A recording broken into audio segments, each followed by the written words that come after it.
చిన్నప్పుడైతే half yearly exams వస్తే చాలండి, ఇంకా పండగ సెలవులు మనకి స్టార్ట్ అయిపోయినట్టే అనమాట. ఎగ్జామ్స్ అయిపోతాయా, ఎప్పుడు అయిపోతాయో, ఇంకా లాస్ట్ డే ఇంకా మనకి ఫుల్ చిల్ అనమాట. పండగే పండగ, ఇంకా పండగ వచ్చేస్తుంది, కొత్త బట్టలు కొనుక్కుంటాం.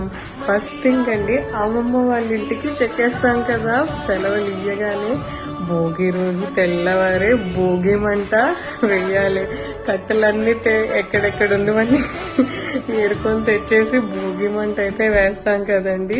సంక్రాంతి రోజైతే హబ్బా, ఇంకా కొత్త బట్టలు చక్కగా వేసుకొని కొన్ని ఫొటోస్ అయితే దిగాల.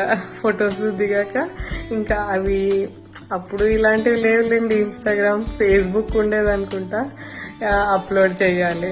ఇంకా కనుమ వచ్చిందంటే ముక్క, చికెన్ మటన్ ముక్క ఉండాల్సిందే కదా.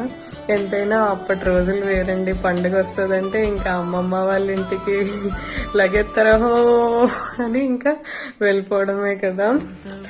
ఆ రోజులు మళ్ళీ రావు అన్న పాట అయితే మాత్రం ఊరికే రాయలేదండి. సంక్రాంతి వస్తుందంటే చిన్నప్పుడు అదొక పండగ వాతావరణం. ఎగ్జామ్స్ అయిపోయిన లాస్ట్ డే నుంచే వచ్చేస్తుంది అనమాట. ఇంకా భోగి, సంక్రాంతి, కనుమ, ఆ రోజులు మళ్ళీ రావాలండి. ఆ ఫీలింగే వేరబ్బా.